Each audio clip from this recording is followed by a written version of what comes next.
ونشهد أن لا إله إلا الله وحده لا شريك له ونشهد أن سيدنا محمدا ورسوله أما بعد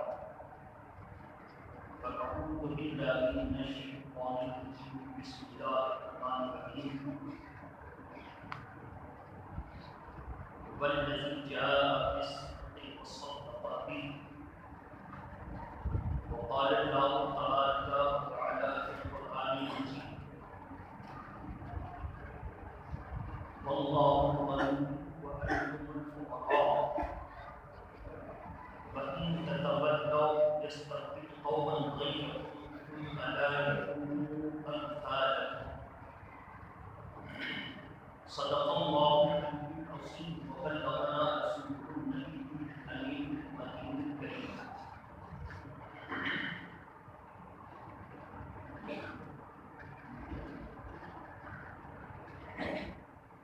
اللہ کی سرکار کا قدر شان دیں گے انسان کو انسان ہوئے.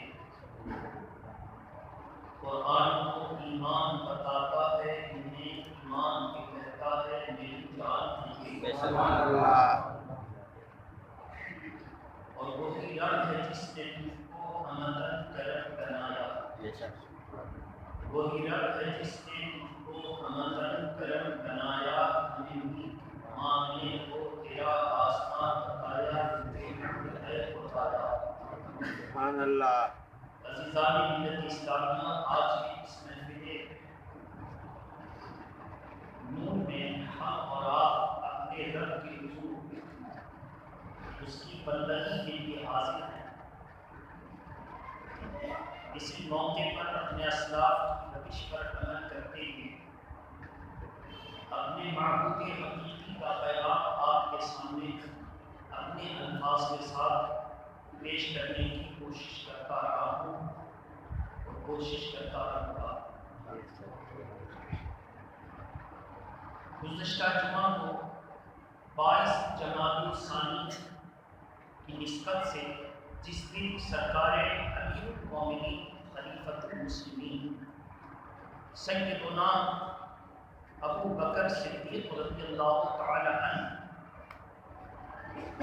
کی وصال پاک سے متعلق آپ کے سامنے گفتگو ہوئی تھی. اس میں کا کچھ حصہ اور دوسرے چند مخصوص ضرورت کے تحت جملوں کے ساتھ آپ کے سامنے حاضر ہوں.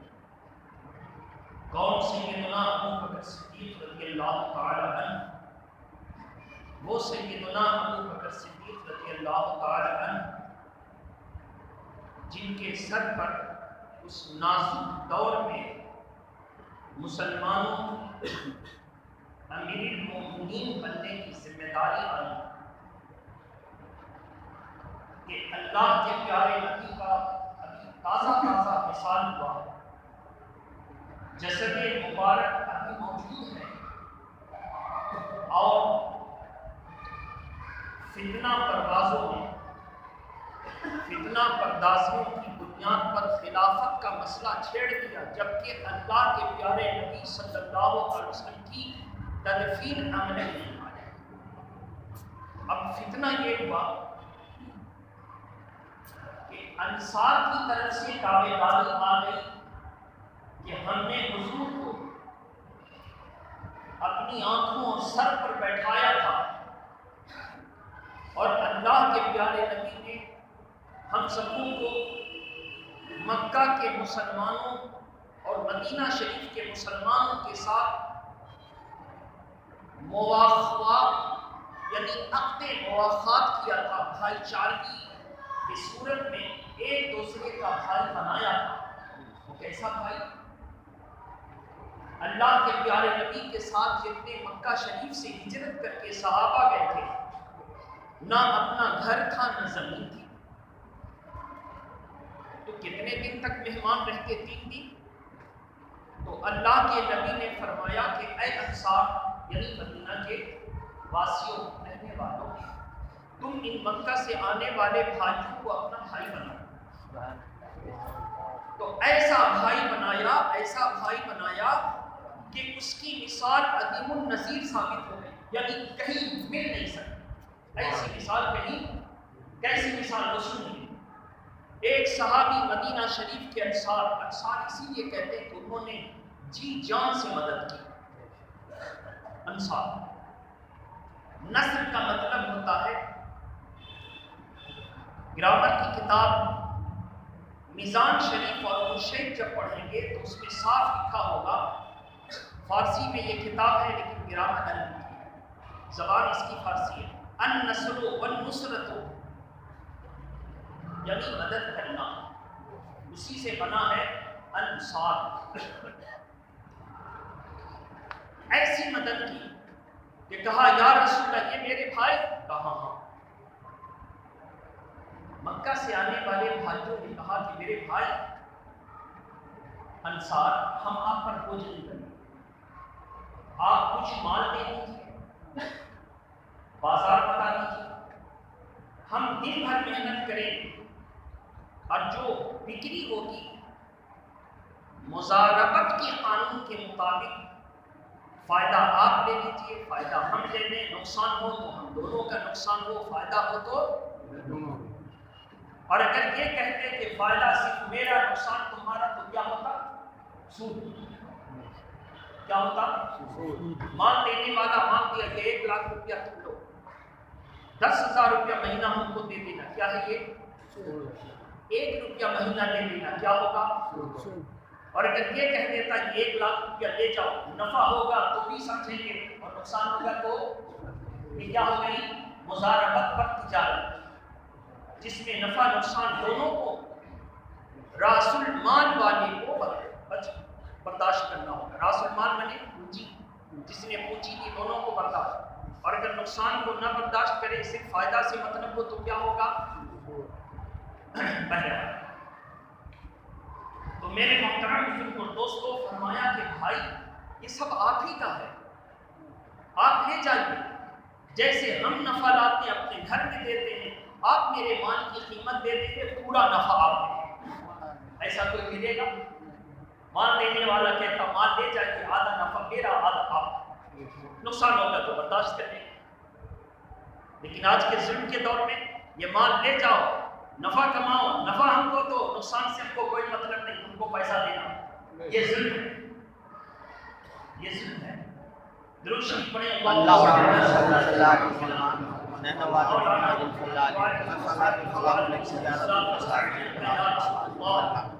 صلی اللہ تعالی علیہ وسلم۔ یہ سب آپ کا ہے۔ انصار کھڑے ہیں، اب تشریح کی ضرورت نہیں، انصار کن کو ہے؟ انصار کھڑے ہیں، یا رسول اللہ یہ مکہ سے آنے والے کون ہیں؟ مہاجر۔ کون ہیں؟ یہ مہاجر میرے بھائی، کہا ہاں تمہارے بھائی۔ کہا کہ یا رسول اللہ تو میرے پاس 4 بیٹیاں ہیں، یہ مسلمان اپنی بیٹیوں کو چھوڑ کر آئے، یہ میرے آقا وہ آتی رہنے کی بات ہے، ان کے نکاح میں 2 بیٹیاں ہیں، 4 کی گنجائش ہے، تو یہ ایسا کرتے ہیں کہ ہم اپنی بیوی کو طلاق دے دیں اور میرے بھائی ان سے نکاح کرتے ہیں۔ دنیا میں کوئی مدد ایسی نہیں ہو کہ گھر دیا، راس المال دیا، کاروبار بتایا اور پھر اپنی بیوی کو طلاق دے کر عدت گزر گئی تو نکاح بھی کرا۔ اس لیے اللہ کے پیارے نبی نے اس عظیم النظیر قربانیوں کی بنیاد پر ان کو خطاب کیا، یہ انصار ہیں۔ یہ انصار اتنا آسانی سے نہیں ملے گا میرے محترم بزرگ اور دوستو۔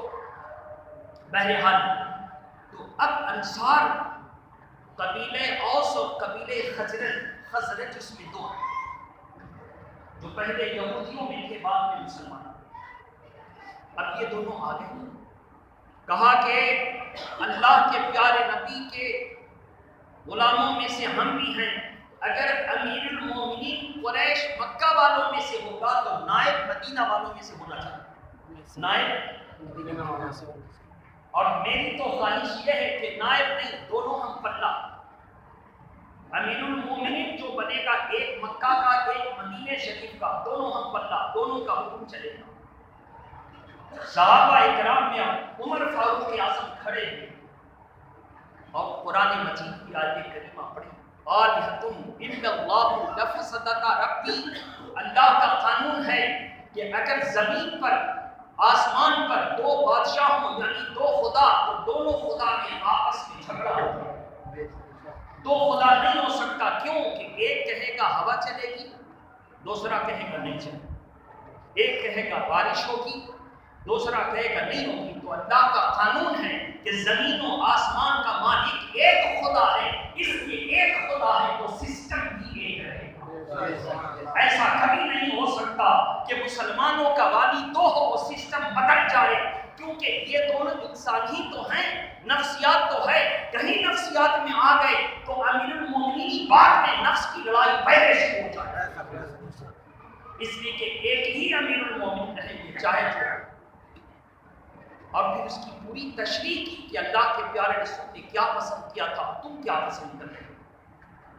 مدینہ شریف والوں نے سر جھکا دیا کہ ہاں ہم کو مشورہ دینے میں تسامح ہوئی ہے، ہم اپنا مشورہ واپس لیتے ہیں، وہی کیجئے جو اللہ کے نبی نے چاہا تھا، وہی کیجئے جو اللہ کے نبی، یہ ہے ایمان، یہ ہے ایمان، وہی کیجئے۔ عمر فاروق اعظم نے سیدنا ابو بکر صدیق کا ہاتھ پکڑا اور پکڑ کر کے بلند کیا، علی آؤ، عثمان آؤ، عبداللہ ابن زبیر آؤ، تمام صحابہ کو جمع کیا اور حبر امت عبداللہ ابن مسعود کو بلایا اور امین امت حضرت عبیدہ ابن جراح کو بلایا۔ امین امت، امین کا مطلب امانت دار، جو کہتے وہ حق ہے۔ امین امت کو بلاؤ۔ جب تمام بزرگ یعنی بڑے مرتبہ والے صحابہ سامنے آئے تو جو سازش کرنے والے چھوٹے چھوٹے لوگ تھے وہ کنارے ہو گئے۔ اب کہا کہ کیا آپ چاہتے ہیں کہ حضور کی امت ابھی جب کہ حضور موجود ہیں تدفین اپنے میں نہیں آئی، لڑے؟ سب نے کہا کہ نہیں، ایسا کیسے ہو سکتا ہے۔ کہا کہ قرآن، حدیث، رسول اللہ کا فرمان سب کے پیش نظر میں یہ چاہتا ہوں کہ ابو بکر امیر المومنین ہوں۔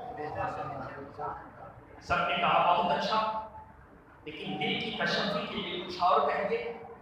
کہا کہ کیوں نہیں، میں ایک مرتبہ بلال نے مجھ سے کہا کہ اللہ کے پیارے رسول دین کی خدمت کے لیے باہر ہے، احکام شرع لوگوں کو بتا رہے ہیں، اور جماعت کا وقت ہو چکا ہے، ٹائم ٹیبل کے لیے گھڑی نہیں تھا، لوگ اپنے رون کو دیکھ کے عشاء کی نماز کا تعین کرتے ہیں، قوس و قزح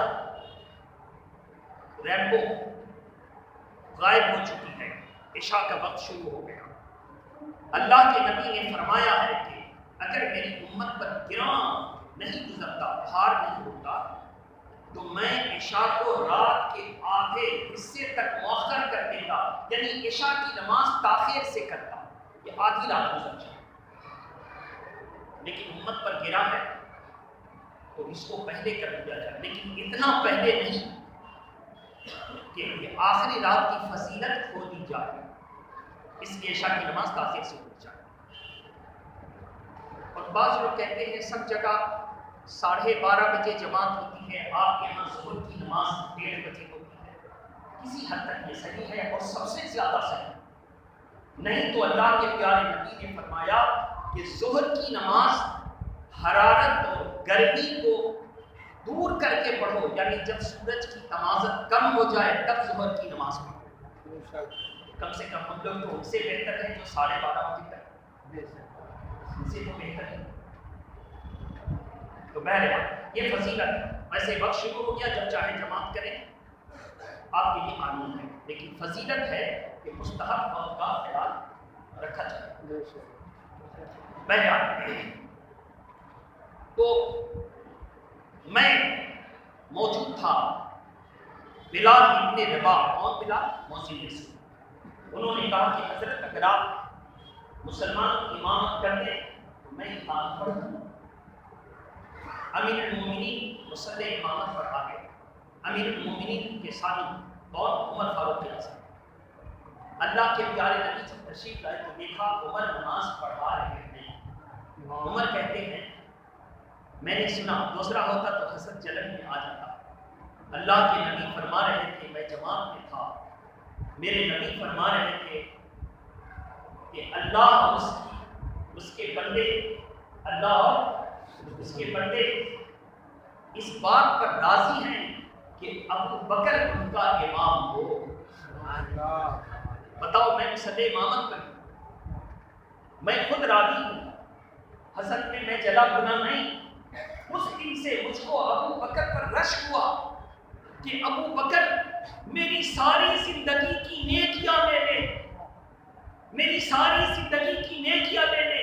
اور جس وقت حضور کا وصال ہوا تھا، خلافت کا فتنہ اٹھا تھا، ارتداد کا فتنہ اٹھا تھا، اس وقت ابو بکر نے جس استقامت کے ساتھ اس امت کو سنبھالا وہ نیکی ہمیں دے دے۔ جس وقت فتنہ اٹھا تھا، اس فتنے کو جس وقت سنبھالا، لگام لگائی، وہ نیکی ہمیں دے دے، عمر کی ساری نیکیاں لے لے، تو میں سمجھوں گا کہ میرے لیے نفع کا سودا ہے۔ کیا پتا چلا نماز، روزے، زکوٰۃ، حج، ان سب سے پاورفل اگر کوئی نیکی ہے تو نیکی وہ ہے جو قرآن پر جم جائے، کسی فتنے کا خیال سب سے نہیں ہوگا، سب سے نہیں۔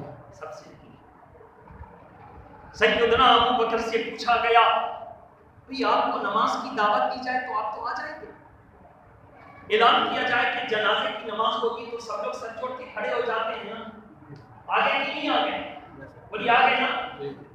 لیکن کسی کو کہا جائے کہ جانے کے بعد جھوٹ مت بولنا، مانیں گے سب لوگ؟ عمل نہیں کر پائیں۔ کسی کو کہا جائے جا کے کیرم بورڈ نہیں کھیلنا، عمل کریں گے سب لوگ؟ نہیں کر پائیں۔ کسی کو کہا جائے اب جا کے سود نہیں چلانا، کریں گے سب لوگ؟ نہیں کر پائیں۔ کسی کو کہا جائے اب جا کے کوئی غیبت چغلی شکایت نہیں کرنا، عمل کریں گے سب لوگ؟ مانیں گے؟ مسلمان ہیں، کر نہیں پائیں۔ وہی کر، یہی پر امتحان ہے کہ برائی سے روکو تو نہیں رکیں گے، بھلائی کی طرف چلے جائیں۔ بھلائی کی طرف آنا یہ کیا ہے؟ نیکی کی طرف آسان ہے، نیکی کی طرف آنا آسان، برائی سے رکنا مشکل ہے، برائی سے رکنا، برائی سے رکنا، نیکی کی طرف آنا آسان، لیکن برائی سے رکنا تقویٰ، اور تقویٰ جس کے پاس ہو وہ متقی۔ تو ایک آدمی نیک کام کر کے نیکی کرنے والا تو بن سکتا ہے، متقی بننا بہت مشکل ہے۔ متقی بننا، پوری دنیا کے علماء نیکی کرنے والے ہیں، پوری دنیا کے علماء نیکی کرنے والے ہیں، لیکن تصویر کشی سے بچتا ہے تو تاج الشریعہ بچتا ہے۔ پوری دنیا کے علماء اچھائی کرنے والے ہیں، لیکن گناہ سے بچا رہا ہے تو تاج الشریعہ۔ اس سے پتہ چلا نیکیاں کرنا آسان ہے، گناہ سے بچنا بہت مشکل ہے، بہت مشکل ہے، بہت مشکل ہے۔ میرے محترم بزرگوں، دوستوں، امیر المومنین عمر فاروق اعظم کہتے ہیں کہ میں اس دن سے ابو بکر صدیق رضی اللہ تعالی عنہ کی امامت کا قائل ہو گیا، امامت کا قائل ہو گیا۔ اب لوگوں، تم پوچھتے ہو آپ نے امیر المومنین ابو بکر کو کیوں پیش کیا بنا کر؟ میں نے نہیں بنایا،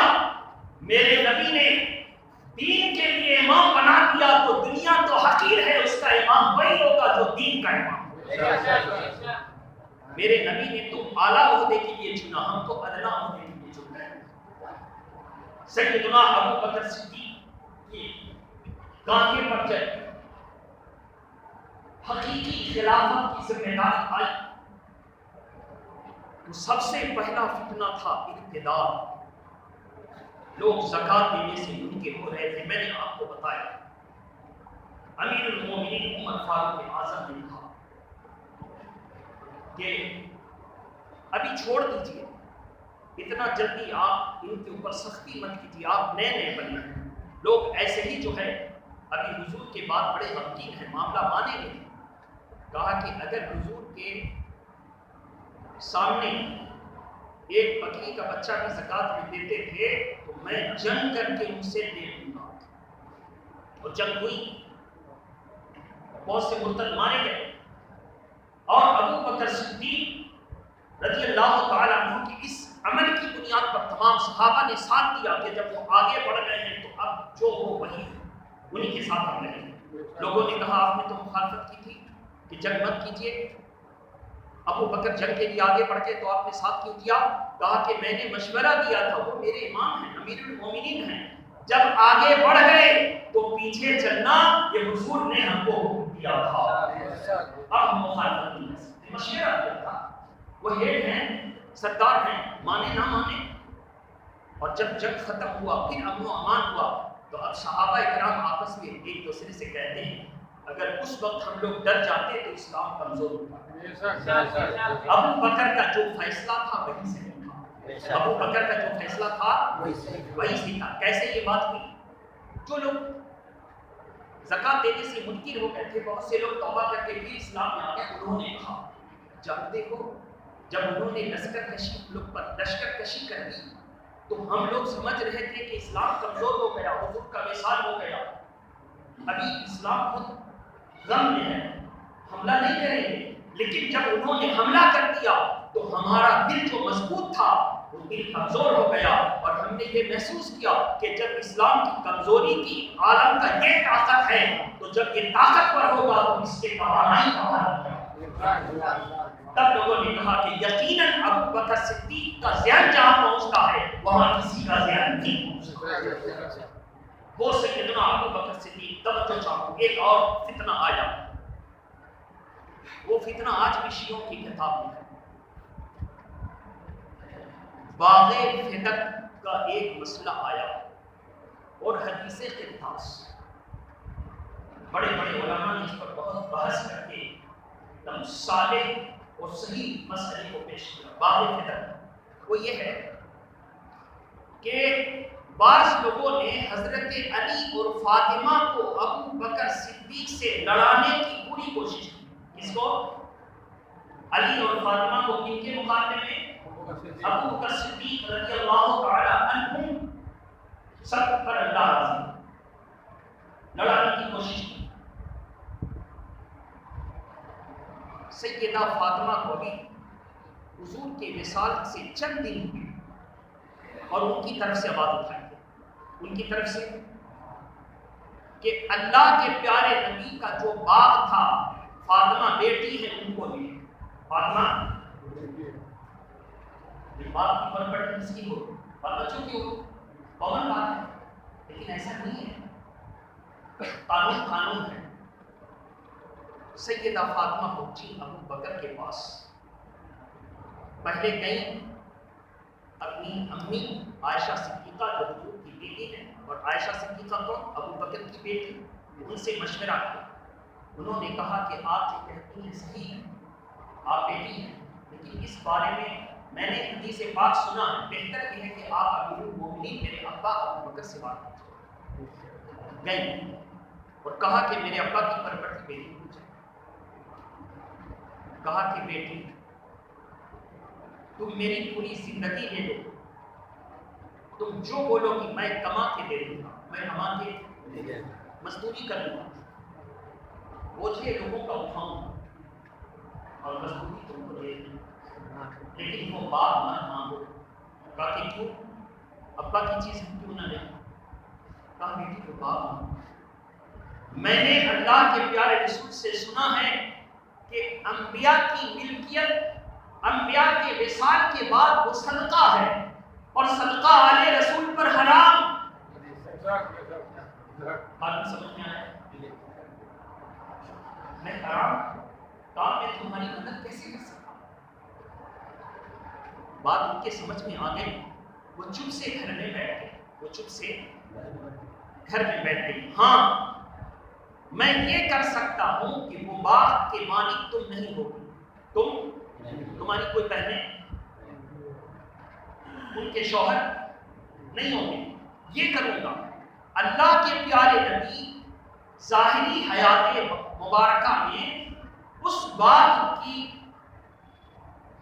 فروخت سے اور اس کے پھلوں سے جس طرح اپنے گھر والوں کے لیے انتظام کرتے تھے، وہ انتظام نہیں کرتے، وہ انتظام، وہ قانون بھی ہم کو معلوم ہے، وہ اپنے گھر والوں کے لیے رکھ کر جتنا ہوتا تھا صدقہ کرتے تھے۔ یہ کر دوں گا جب تک آپ لوگ ہیں، اس بات سے آپ کو فائدہ ہے، لیکن مالک آپ نہیں ہیں، مالک آپ نہیں ہیں۔ جیسے حضور کرتے تھے ویسے میں کر دوں گا۔ کیوں کر دوں گا؟ وہ تو انتقال کر چکی، اب تو وراثت میں آ گیا، اب تو سب صدقہ کر دیجئے نا جب حضور کا ہے تو۔ کہا نہیں، میرا عقیدہ ہے کہ حضور اب بھی زندہ ہیں، اور اپنی زندگی میں جیسے خرچ کرتے تھے کہ اپنے گھر والوں پر بھی اور غریبوں پر بھی میرے نبی زندہ ہیں، میں بھی وہی خرچ کو جاری رکھوں گا۔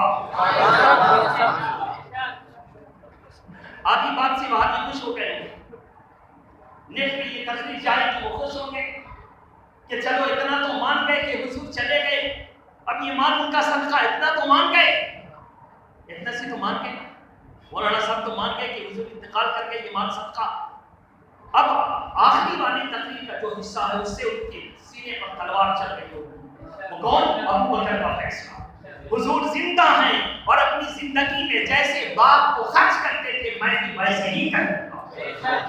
بس میں آ گئی تو حدیث پاک کے آدھے حصے سے وہ لوگ اپنا نظریہ قائم کر رہے تھے، آدھے حصے سے آدھے حصے کو چھوڑ دیتے، اور ہم لوگ دونوں حصے کو پیش کرتے ہیں، دونوں حصے کو اور پیش کر کر کے رزلٹ آپ کے ہاتھ میں ہوتا ہے کہ ابو بکر کا جو عقیدہ قرآن ارشاد فرماتا ہے، اگر تم مومن بننا چاہتے ہو تو تم ویسے ہی ایمان لے آؤ جیسے صحابہ کا ایمان۔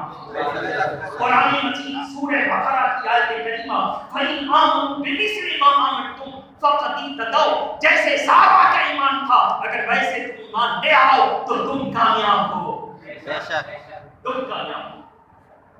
یہی ہے فرق۔ ہم یہ تقریر کرنے تھوڑو آتے ہیں، قانون دینے کے لیے آتے ہیں، مزاج درست کرنا چاہیے، قانون دیکھیے، آدھی بات سن کر کے نہیں دیکھیے۔ اور ابو بکر صدیق، لوگوں نے پوچھا کہ اچھا ایک بات بتاؤ ابو بکر کی خصوصیت، کا خصوصیت جب سب نے میرے نبی کا انکار کیا تھا تو ابو بکر نے مانا تھا، ابو بکر نے مانا تھا، جب سب ساتھ چھوڑ رہے تھے تو غار میں ابو بکر تھا، غار میں ابو بکر تھا، اس کی بات کریں۔ اور آپ کو عمر فاروق اعظم کی بات بتا دی تھی، پوری زندگی کی نیکی لے لو ابو بکر، لیکن جب میرے نبی کا وصال ہوا تھا لاش مبارک زمین پر، اس وقت جو ارتداد پھیلا تھا، جس طرح آپ نے اس ارتداد، اس فتنہ فساد کا سر کچلا، وہ نیکی ہمیں، وہ نیکی ہمیں، اور میں سمجھوں گا کہ یہ سودا میرے لیے بہت اچھا ہے، کامیابی کا ہے اور فائدے کا سودا ہے۔ میرے محترم بزرگوں دوستو، انشاءاللہ پھر کچھ بچا ہے تو اگلے جمعہ اللہ تعالیٰ ہم سبوں کو تمام فتنوں سے بچا کرتے ہیں، آمین۔ باقی دعوانا الحمدللہ رب العالمین۔